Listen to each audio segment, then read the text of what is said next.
देखिए ये question number 4 जिसमें कि 3 पार्ट थे, सुबह मैंने बताया लेकिन आप वीडियो पूरा देख नहीं पाए थे उसमें। पिछले लेक्चर में भी मैं ये वीडियो डाल चुका हूं। तो इसमें ये अरेंजमेंट था, मैं एक बार आपको समझा देता हूं क्योंकि बोर्ड पे पूरा सोल्व है। ये अरेंजमेंट दिया गया था और इसमें बोला है कि ये जो वेट W है ये रेस्ट से स्टार्ट होता है और 10 मीटर चलता है 4 सेकंड में और कांस्टेंट एक्सेलरेशन से चल रहा है, ऐसा दिया गया है इस क्वेश्चन में। तो रेस्ट से चला तो इनिशियल स्पीड 0, एक्सेलरेशन कांस्टेंट है तो मैं ये इक्वेशन लगा सकता हूं। तो 10 मीटर चला 4 सेकंड में, तो मैंने वेट W की एक्सेलरेशन निकाल ली और वो आई 5/4 यानी कि 1.25 मीटर पर सेकंड स्क्वायर। अब बताते चलना, पहला स्टेप आ गया समझ में, फर्स्ट स्टेप। ठीक है। अब ये जो ग्रीन वाली जो मैंने रोप दिखाई है डायरेक्ट इस पुली के बीच में अटैच है, मतलब जितना इसका एक्सेलरेशन होगा उतना इसका होगा, इस पुली का। और ये पुली अटैच है एलिवेटर से, यानी कि जो W का एक्सेलरेशन है वही एलिवेटर का एक्सेलरेशन है। तो अगर W का एक्सेलरेशन 1.25 है तो एलिवेटर का भी ऊपर एक्सेलरेशन हो गया 1.25। अच्छा अब ये देखो, एलिवेटर मतलब ये लिफ्ट, ये 1.25 से ऊपर जा रही है, ये रेस्ट पे है, इससे अटैच है 0, तो ये ऊपर जाएगा। डायरेक्ट आपने 1D मोशन वाला फॉर्मूला लगाया, 0 + a'/2 is equal to acceleration of W, और यहां से आपका एक्सेलरेशन a' निकल के आ रहा है 2.5 मीटर पर सेकंड स्क्वायर। और अगर ये 2.5 से जा रहा है, ये पुली रेस्ट पे, ये तो एक फिक्स अरेंजमेंट से अटैच है तो ये रेस्ट पे है, तो ये 2.5 से ऊपर तो ये 2.5 से नीचे। अब देखो इसमें 3 सवाल थे भाई, ये एक्सेलरेशन आ गई सभी को समझ में, क्या क्या बताइए मैंने? ठीक है। अब इसमें 3 सवाल थे। पहला, acceleration of elevator in upward direction. Elevator का एक्सेलरेशन वही होगा जो इसका होगा और इसका वही होगा जो W का है, तो एलिवेटर की एक्सेलरेशन आ गई 1.25 मीटर पर सेकंड स्क्वायर। दूसरा, acceleration of cable C in downward direction. ये रही केबल C, अगर ये ऊपर जा रहा है तो ये नीचे आ रहा होगा, तो केबल C की एक्सेलरेशन है 2.5 मीटर पर सेकंड स्क्वायर, ये हमने अभी निकाला था। और तीसरा इन्होंने पूछा velocity of elevator after 6 second. 6 second के बाद एलिवेटर की वेलोसिटी, कांस्टेंट एक्सेलरेशन है तो मैंने इक्वेशन लगाई v = u + at। Initial velocity और रेस्ट से स्टार्ट हुआ, 1.25 इसकी एक्सेलरेशन है और 6 सेकंड बाद तो ये आपकी आई 7.5 मीटर पर सेकंड। अभी बताओ कि ये तीनों पार्ट आपको क्लियर हो गए हैं कि नहीं? Yes sir. ठीक है, देखो आगे देखो। शाम को 7 बजे आपका टेस्ट है, छोटा ही टेस्ट होगा, 25 सवाल नहीं, 11, 12, 13 कुछ ऐसे सवाल जितने भी हो पाएंगे, लेकिन ढंग से देना। क्वेश्चन 1 से लेकर 4 तक हो चुके हैं CPP 31 के। क्वेश्चन नंबर 5, 5वां सवाल अगर मैं देखूं तो इसमें देखो अरेंजमेंट आपको बना के दिखाता हूं कि 5th में ये अरेंजमेंट बना रखा है, ये पुली है, इसके साथ ये और पुली है एक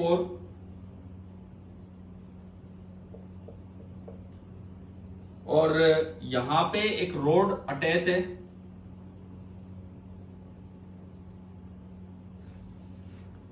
एंड यहां से एक बॉल बिल्कुल इस हाइट से इसको रिलीज किया गया जब ये इसके लास्ट पॉइंट पे थी, यहां से इस बॉल को रिलीज किया गया। और इसमें देता है ये कि the ball is at the same level as the lower end of the rod and then release, मतलब initial speed 0। The rod has an acceleration a downward, rod की एक्सेलरेशन a है नीचे की तरफ, तो आपको बताना है how soon will the ball be near the upper end. तो बॉल अपर एंड पे कब पहुंचेगी, अपर एंड की तरफ, और रोड की जो लंबाई है वो L है, जो रोड की लेंथ है दिस इज L, हमें बताना है कि अपर एंड पे कब पहुंचेगी। तो सबसे पहले तो बॉल की एक्सेलरेशन निकाल के लाओ। कैसे निकालें बॉल की एक्सेलरेशन? देखिए इस पुली को देखो, ये एंड रोड से अटैच है तो ये नीचे जा रहा है A से, ये ग्राउंड से अटैच है तो इसकी एक्सेलरेशन 0। 1D मोशन है तो बताओ लिफ्ट की पुली की कितनी होगी? पुली की एक्सेलरेशन होगी a + 0/2। हाँ जी बिल्कुल सही, a + 0/2, तो a/2। इट मींस ये a/2 से नीचे आएगा और ये रेस्ट पे है क्योंकि ऊपर फिक्स से अटैच है, तो इसका मतलब ये एंड a/2 से ऊपर जा रहा होगा। तो मुझे ये पता लग गया कि बॉल की एक्सेलरेशन तो ऊपर की तरफ है a/2 और रोड की एक्सेलरेशन नीचे की तरफ है a। अब आप इसको यूं देखें कि जो रोड है, एल लेंथ की जो रोड है वो तो नीचे चली विद एन एक्सेलरेशन ए, और जो बॉल है वो ऊपर चली with an acceleration a/2, rest से स्टार्ट हुई। आपको इसको यहां पहुंचाना है, तो असल में तो ये भी चल रहा है, ये भी चल रहा है, तो एल चलने से पहले ये मिल लेंगे। तो आप इसको विद रेस्पेक्ट टू ग्राउंड नहीं, with respect to road convert कर लो। अगर आप with respect to road convert करेंगे तो रोड की एक्सेलरेशन खत्म करनी पड़ेगी ए, इसमें ए ऊपर ऐड हुआ तो इसमें भी ए ऊपर ऐड होगा। इसका ये मतलब हुआ कि अगर रोड रेस्ट पे है तो बॉल में दो एक्सेलरेशन है ऊपर की तरफ, a प्लस a/2 कितनी होगी बॉल के रेस्पेक्ट, रोड के रेस्पेक्ट में बॉल की एक्सेलरेशन 3a/2। इनिशियल स्पीड 0 दे रखी थी, लेंथ अब ये तो रेस्ट पे ही है, ये रेस्ट पे, तो इसको क्रॉस करने के लिए l चलना होगा। रिलेटिव का यही तो फायदा होता है, आपको दोनों इक्वेशन नहीं बनानी पड़ेगी, बस एक को चला लो। 3a/2 से चलना है, l चलना है, तो s is equal to ut0 half a t², ये आपने लगाया। लेकिन एक्सेलरेशन a नहीं, एक्सेलरेशन रोड के रेस्पेक्ट में कितना है 3a/2, ऐसे l, तो 3a/4 इंटू t², और यहां से t² आया 4l/3a, एंड t आ जाएगा 4l/3a का अंडर रूट, जो आपका ऑप्शन सी था इसमें। चलिए पांचवा सवाल होने के बाद मैं आपको बता दूं कि क्वेश्चन नंबर 6 और 7 मैंने कल करवाए थे। अगर आपने देखा हो सीपीपी, क्या 6 और 7 कुछ ध्यान है? हमने कल कर लिए थे, कल ही। देखिए जस्ट मैं थोड़ा सा डायग्राम बनाऊं तो उससे आपको याद आ जाना चाहिए। क्वेश्चन नंबर 6 छठे का डायग्राम ये है कि ये एंगल है थीटा, ये सी, ये एक ब्लॉक है, ये यहां चल रहा होगा बी एक्सेलरेशन से, और इसके रेस्पेक्ट में चल रहा है ए एक्सेलरेशन से, और ये आगे जा रहा है सी से। बताओ ये वाला सवाल कल हो गया था कि नहीं? यस सर, हो गया नहीं? ठीक है। और क्वेश्चन नंबर 7 ये भी कल हो चुका है, मैं एक बार डायग्राम बना के आपको याद दिलाता हूं। This is A, this is B, and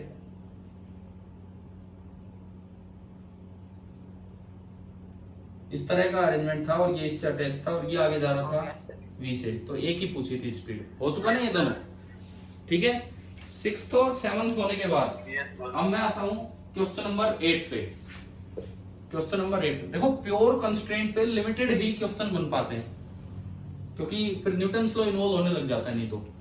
question number 8, a weightless inextensible rope is on a stationary wedge forming an angle alpha with the horizontal as shown in the figure। देखिए 8वां सवाल जो है उसमें ये डायग्राम दिया गया है। 8वें सवाल में ये डायग्राम दिया गया है, और ये एंगल है अल्फा,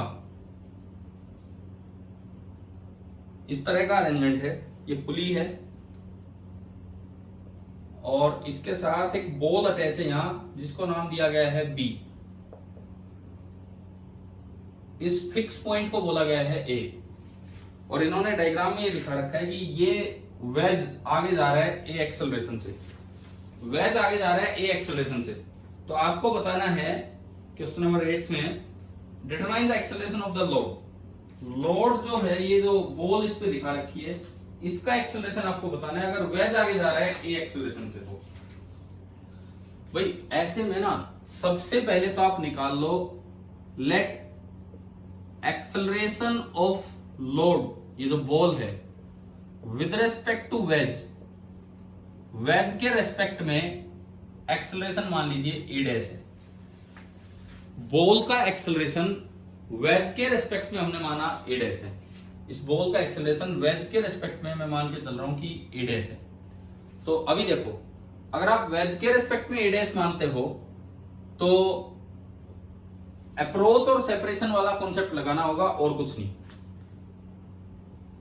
ये पुली है, वो फॉर्मूला तो लग नहीं सकता, ए पुली बराबर a1 प्लस a2/2, क्यों नहीं लग सकता इसमें? बताओ इस केस में वो फॉर्मूला क्यों नहीं वैलिड है? a1 प्लस a2/2, ए पुली बराबर a1 प्लस a2/2, वो फॉर्मूला तब लगता है जब 1D मोशन हो। यहां पर रस्सी सीधी नहीं है, अगर रस्सी घूम के ऐसी हो रही होती तो वो फॉर्मूला लग सकता था। अब ये किसी और डायरेक्शन में जा रही है। बताइए ये बात आ गई है क्या समझ में?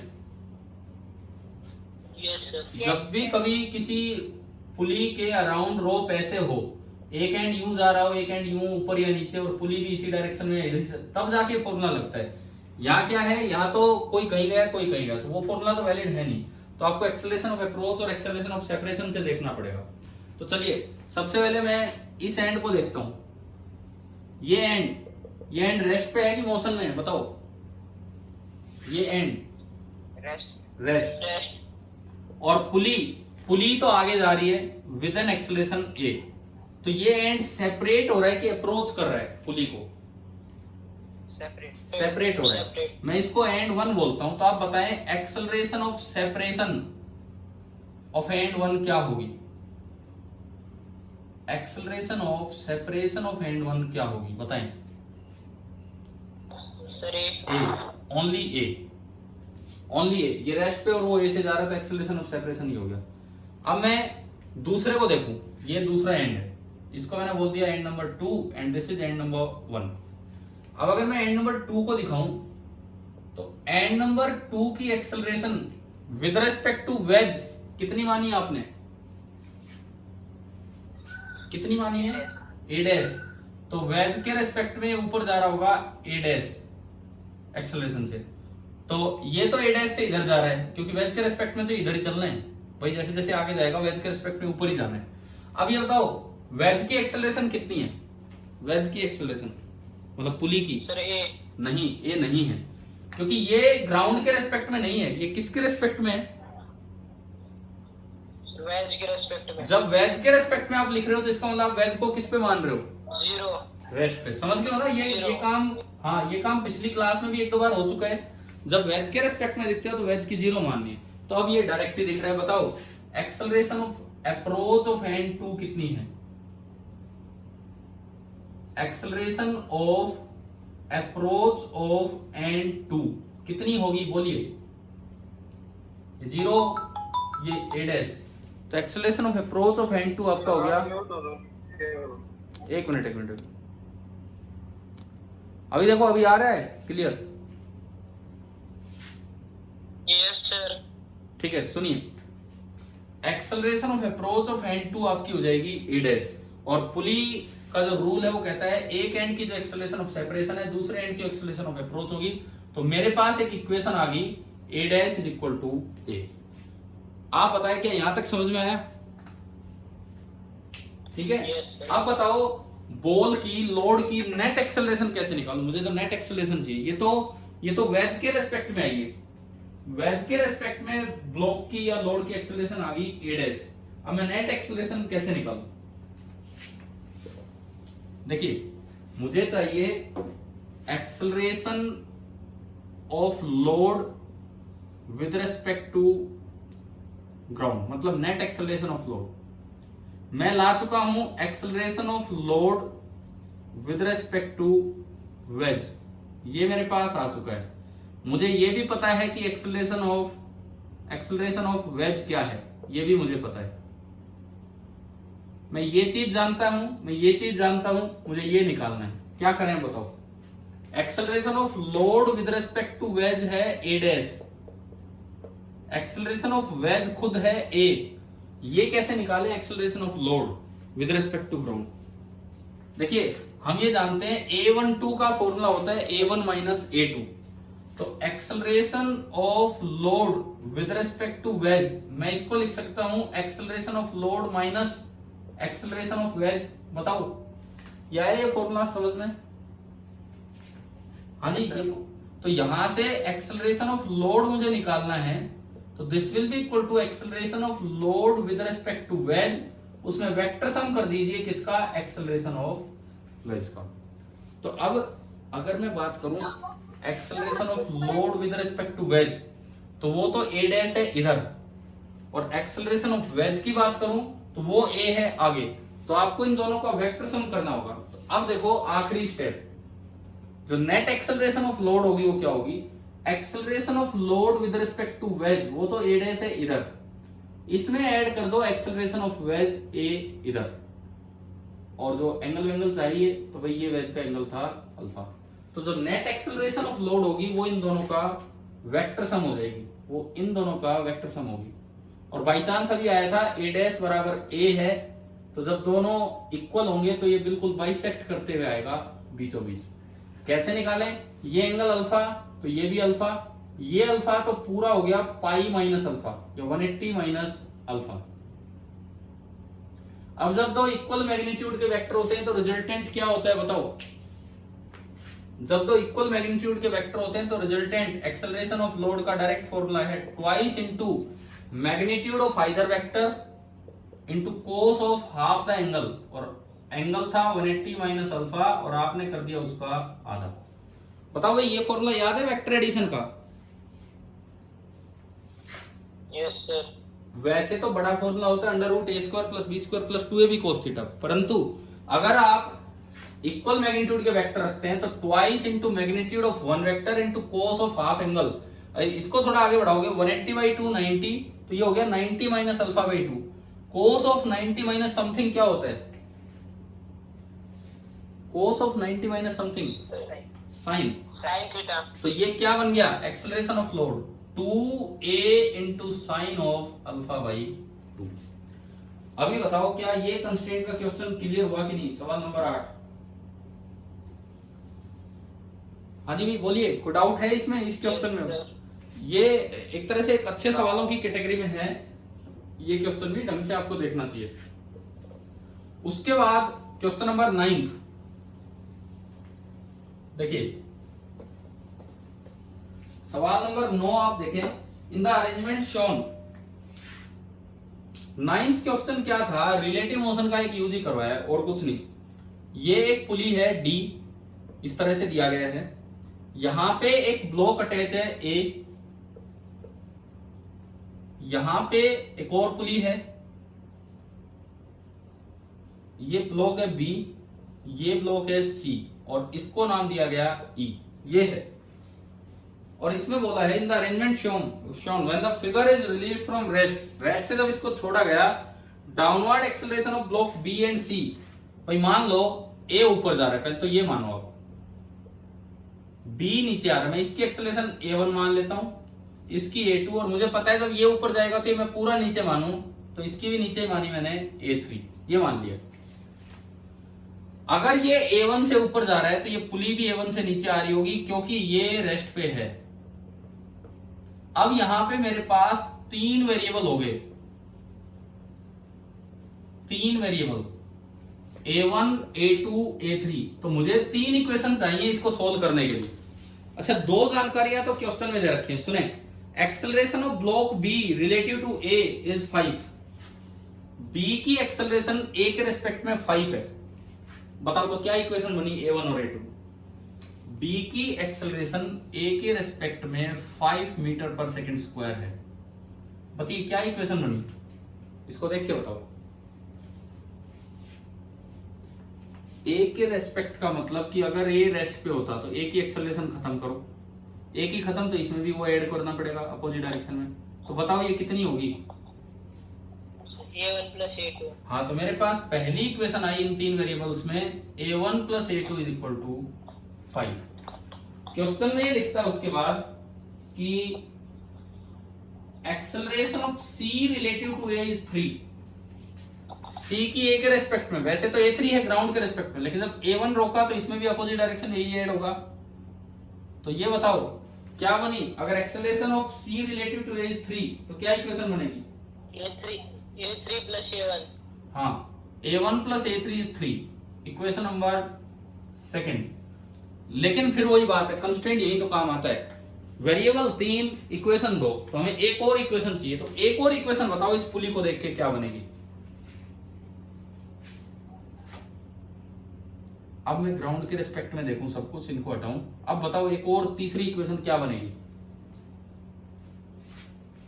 a1 is equal to a2 plus a3 by 2। a2 plus a3 by 2, 2 को मैं इधर ले आया तो 2a1, इक्वेशन नंबर 3। अब बताओ 3 इक्वेशन 3 वेरिएबल, क्या आप सोल्व कर लोगे कि नहीं? Yes sir. अब तो इक्वेशन सोल्व करनी आपको करनी आनी चाहिए। जब आप इसको सोल्व करेंगे तो a1 निकलेगा 2, A2 निकलेगा शायद 3 एंड A3 आएगा 1। चेक कर लेते हैं एक बार इसको, मैं पुट करके देखता हूँ। A1 प्लस A2, 3 और 2 5, सही है। A1 plus A3, A1 plus A3, 2 और 1 3, सही है। A2 प्लस A3, 3 और 1 4, इसका डबल, सही है। यही आंसर आएंगे, यही इसके आंसर्स आएंगे। अच्छा, अगर कोई आंसर नेगेटिव आ जाता है, इसका क्या मतलब है? मान लो कोई सोल्व करने पे नेगेटिव आ जाता है, उसका क्या मतलब होता है? सर अपोजिट डायरेक्शन में जा रही थी, उसका ये मतलब है कि आपने उसकी डायरेक्शन बस सही नहीं दिखाई थी, उतना ही आंसर होगा, लेकिन अपोजिट डायरेक्शन में पॉजिटिव करके ले लेंगे। ठीक है, ये आपका था क्वेश्चन नंबर 9। अब इसके बाद देखो, जैसे मैं ये नेगेटिव पॉजिटिव पे क्यों गया, एक बात आपको बताऊं यहीं पे। सपोज कीजिए कोई भी सिस्टम है, उसमें बोला है कि इस ब्लॉक की एक्सेलरेशन है A1, एक और ब्लॉक है उसकी एक्सेलरेशन है A2, एक और ब्लॉक है उसकी एक्सेलरेशन है A3, और क्वेश्चन में दिया हो कि A1 plus A2 plus A3 is equal to 0। आपको लगे यार तीन चीजों का सम 0 कैसे हो सकता है? तो बिल्कुल हो सकता है, तीन चीजों का सम 0 ऐसे हो सकता है कि इनमें कोई नेगेटिव वैल्यू हो। नेगेटिव वैल्यू का मतलब है कि आपने एरो उल्टा दिखा दिया है। अगर ये ब्लॉक 4 मीटर पर सेकंड स्क्वायर से नीचे जा रहा हो, अगर ये ब्लॉक 4 मीटर पर सेकंड स्क्वायर से नीचे जा रहा हो और क्वेश्चन में एरो ऊपर लगा दिया, तो A3 कितना लिखा जाएगा? A3 4 नहीं बल्कि -4। तो ऐसा पॉसिबल है कि इस तरह के 1D मोशन में किन्हीं 3 का 2 का 4 का सम 0 हो रहा हो, इसका मतलब कोई ना कोई उनमें नेगेटिव होगा जो आपको जानबूझ के डायरेक्शन अपोजिट दिखाई गई। ठीक है, और ये जो आखिरी सवाल है, सवाल नंबर 10, वैसे मैं कल करवा चुका ये। कभी कुएं में से पानी निकाल रहे थे, कभी गाड़ी लेके ही कर रहे थे। बस मैं डायग्राम बना देता हूं। एक जीप सी बना रखी है, बताओ ध्यान है कि नहीं? देखा था आपने ये क्वेश्चन? अरे ये सेम क्वेश्चन है जो हम 2 बार कर चुके हैं। उस दिन आपको एक गलती निकालने के लिए बोला गया था, ये ऊपर जाएगा या आगे जाएगा। कर लोगे ना ये वाला? ठीक है, ये आगे इसमें कोई अगरबत्ती नहीं लगा रखी, ये ऐसे बनाया था मैंने। ये तो यार खुद ही हाथ से बनाए थे ये चीजें, बट ये इसी साइज का और कुछ नहीं है, इस तरह का है। तो ये अरेंजमेंट थी, और ये आपके हो गए 10 सवाल, 1 से लेके 10। अब ये बताओ, कंस्ट्रेंट में कुछ एटलीस्ट मैं कह रहा हूं अपने सीपीपी और अपने 1-2 लेक्चर्स जो पीछे के हुए वो जरूर रिवाइज करके रखना। शाम को एक छोटा टेस्ट होगा, और आज मैं उम्मीद करूं कि कोई बच्चा 100% स्कोर आज करके दिखाए, क्योंकि एक छोटे से टॉपिक पे टेस्ट है। चलो ठीक है, अब मैं इसी में एक चीज आपको सिखाता हूं। जैसे मान लो कॉन्टेक्ट कंस्ट्रेंट के ऊपर ही एक और तरीका, एक और सवाल। सपोज ये कोई वेज है और इसके ऊपर कोई ब्लॉक है, सब कुछ स्मूथ है, आराम से चीजें चल सकती हैं। तो ये बताओ, इसके दबाव की वजह से वेज किधर जाएगा? जैसे एक दिन रोड वाला और वेज वाला क्वेश्चन करवाया था, इसके दबाव की वजह से वेज राइट साइड, ठीक है। लेकिन उस क्वेश्चन में एक आसान काम क्या था कि रोड केवल वर्टिकली मूव कर सकती थी। उस क्वेश्चन में एक आसान काम ये था कि road can move only vertically. अब मैं कह रहा हूं वेज तो फ्री है, ब्लॉक तो फ्री है, ये वर्टिकली भी जा सकता है, हॉरिजॉन्टली भी, तो किसी भी एंगल पे जा सकता है। देखो, ड्यू टू ग्रेविटी ये नीचे आना चाहेगा, लेकिन वेज आगे चल रही है तो वेज के कॉन्टेक्ट की वजह से आगे भी बढ़ता रहेगा। तो दरअसल इसमें 2 एक्सेलरेशन होंगी, एक इधर होगी और एक इधर होगी। नेट एक्सेलरेशन पता नहीं किधर होगी। जो नेट एक्सेलरेशन होगी, वेज वाली एक्सेलरेशन तो इसमें रहेगी, वेज के साथ साथ ये जा रहा है और ये नीचे भी आएगा। तो इसके अंदर ना 2 एक्सेलरेशन होंगी इधर की तरफ, ऐसे। तो ये वो रोड वाले क्वेश्चन से मैंने थोड़ा अलग कर दिया। रोड में थोड़ा आसान इसलिए हो गया था कि रोड केवल वर्टिकली मूव कर रही थी, यहाँ ब्लॉक कैसे भी जा सकता है। This is acceleration of block and this is acceleration of veg. मान लिया मैंने कि एंगल ऑफ इंक्लिनेशन है थीटा, ठीक है, और इसकी एक्सेलरेशन के 2 कंपोनेंट्स हमें दिए गए हैं। This is A1, this is A2, ये इसके 2 कंपोनेंट है। क्या ये अरेंजमेंट आपको आगे है क्या समझ में? बताओ भाई, ये आगे जा रहा है, ये नीचे भी आना चाह रहा है, लेकिन कॉन्टेक्ट इसके साथ है, आगे भी बढ़ रहा है, तो ये कहीं इस डायरेक्शन में जा रहा होगा। अब आपसे पूछ लिया जाए कि फाइंड द रिलेशन बिटवीन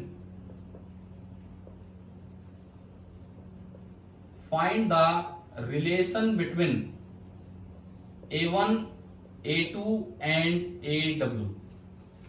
एक ब्लॉक जो है उसके दो कंपोनेंट्स हैं एक्सेलरेशन के, A1 A2, और AW है वेज की एक्सेलरेशन। तो इनके बीच में आपको रिलेशन बताना है कि क्या होगा, A1 A2 एंड AW, ये आपको बताना है। चलो आप एक बार ये ट्राई कीजिए कैसे होगा। ये सवाल ट्राई कीजिए कि किस तरह से होगा। कॉन्टेक्ट कंस्ट्रेंट क्या था, जब दो चीजें कॉन्टेक्ट में होंगी तो क्या कंस्ट्रेंट पढ़ा था हमने?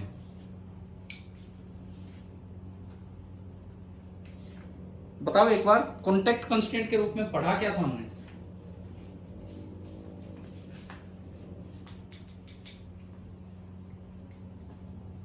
हाँ जी बोलोगे, कॉन्टेक्ट कंस्ट्रेंट में क्या पढ़ा था हमने?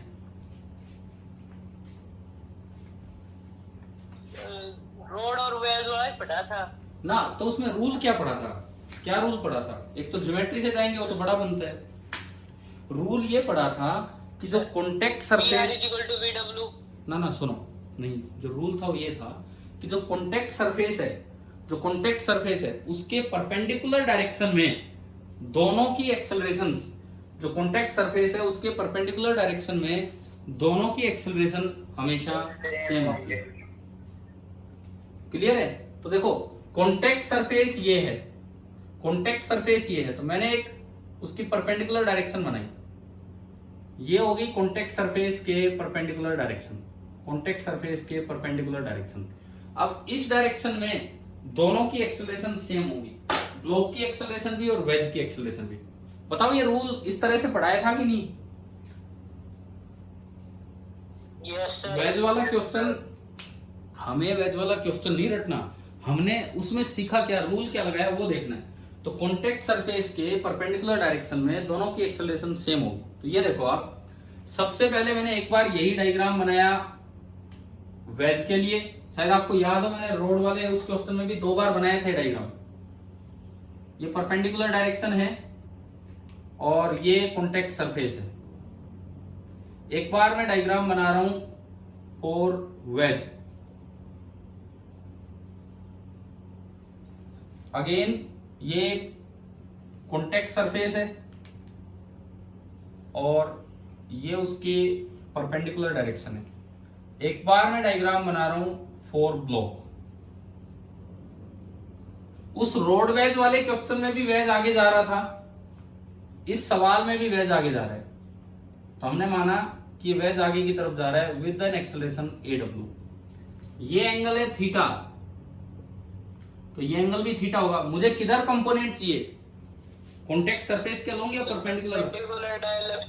परपेंडिकुलर डायरेक्शन में आपने इसका कंपोनेंट किया, बताओ कितना कितना आएगा? कोस की साइन,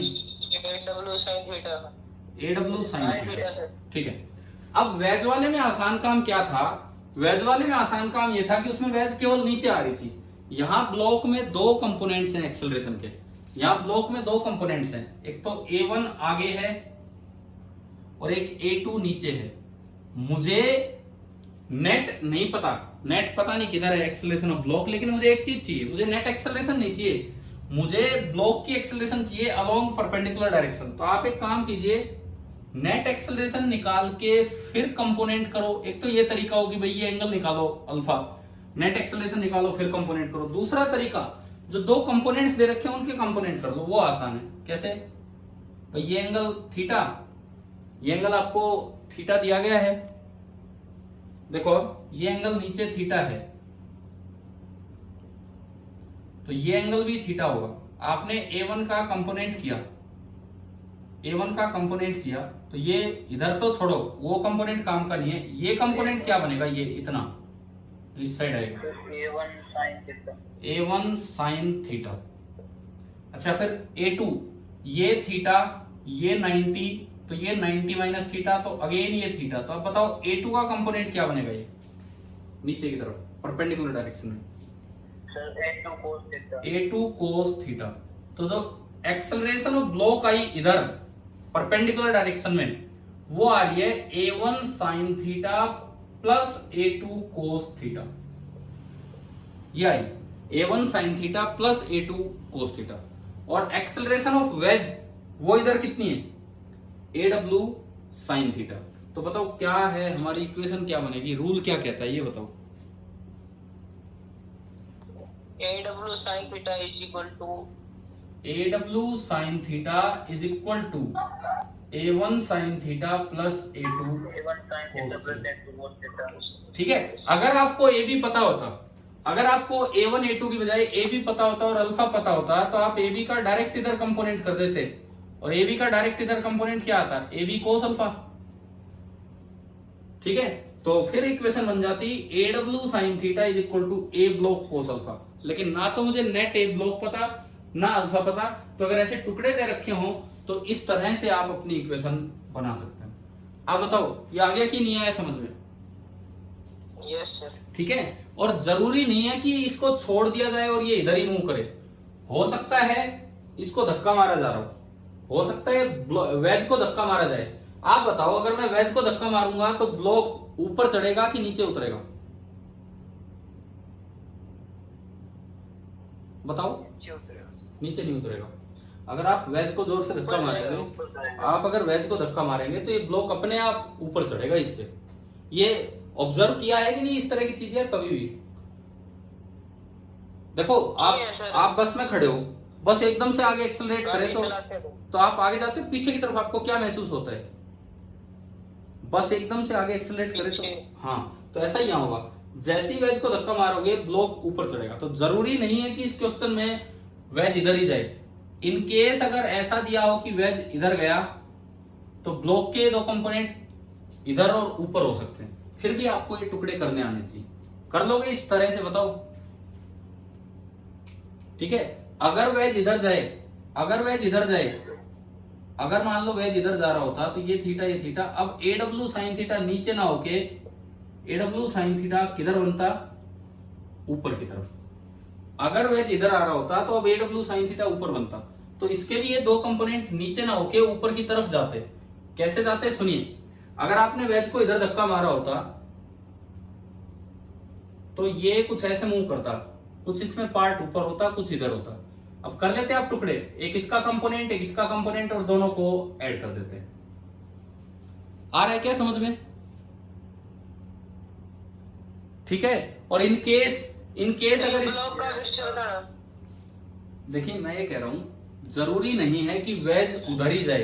अगर वेज इधर आता है तो आपको ध्यान से देखना है कि क्वेश्चन में ब्लॉक के दो कंपोनेंट्स हॉरिजॉन्टल वर्टिकल कैसे दे रखे हैं। जैसे भी दे रखे हो आपको उनके टुकड़े कर लेने हैं अलोंग द परपेंडिकुलर डायरेक्शन। देखिए क्या ये क्लास खत्म होने वाली भाई, देख के बताना कितनी देर बची है। 3:57 हो गए, तो 3 मिनट बचे हैं। अनुज एक काम और करना, एक बार मेरे पास फिर से स्क्रीनशॉट भेजना पार्टिसिपेंट्स का। Yes sir. देखो मैं ये कह रहा हूं कि इन केस ब्लॉक में दो एक्सेलरेशन यूं हो, एक इधर एक इधर, तो अब देखिए ध्यान से, परपेंडिकुलर डायरेक्शन है ये। आप A2 का कंपोनेंट कर लेंगे इधर, जो भी बनेगा साइन कोस। A1 का कंपोनेंट कर लेंगे इधर, जो भी बनेगा साइन कोस। क्लियर। अब अगर वेज इधर जा रहा होगा तो वेज का कंपोनेंट होगा इधर इस साइड, तो ऊपर वाला बड़ा होगा नीचे वाला छोटा होगा। तो A वेज बराबर होगा ऊपर वाला कंपोनेंट माइनस नीचे। ठीक है, अगर वेज उधर जा रहा होगा उधर, तो वेज का कंपोनेंट नीचे आएगा, तो उसमें ये बड़ा होगा और ये छोटा। और अभी जो मैंने क्वेश्चन करवाया उसमें दोनों सेम डायरेक्शन में आ रहे थे तो हमने ऐड कर दी। तो बताइए क्या इस तरह के क्वेश्चंस आप कर पाएंगे, वेज वाले या कॉन्टेक्ट वाले। Yes sir. ठीक है, तो भाई अब मेरी तरफ से कंस्ट्रेंट मोशन बिल्कुल कंप्लीट है। हमने 2-3 क्लास ले लिए केवल कंस्ट्रेंट पे। अब कल से न्यूटन्स लॉ हम स्टार्ट कर रहे होंगे, बाकी आप कंस्ट्रेंट पे आज शाम को टेस्ट देंगे 7 बजे। ठीक है, यस सर। चलिए थैंक यू।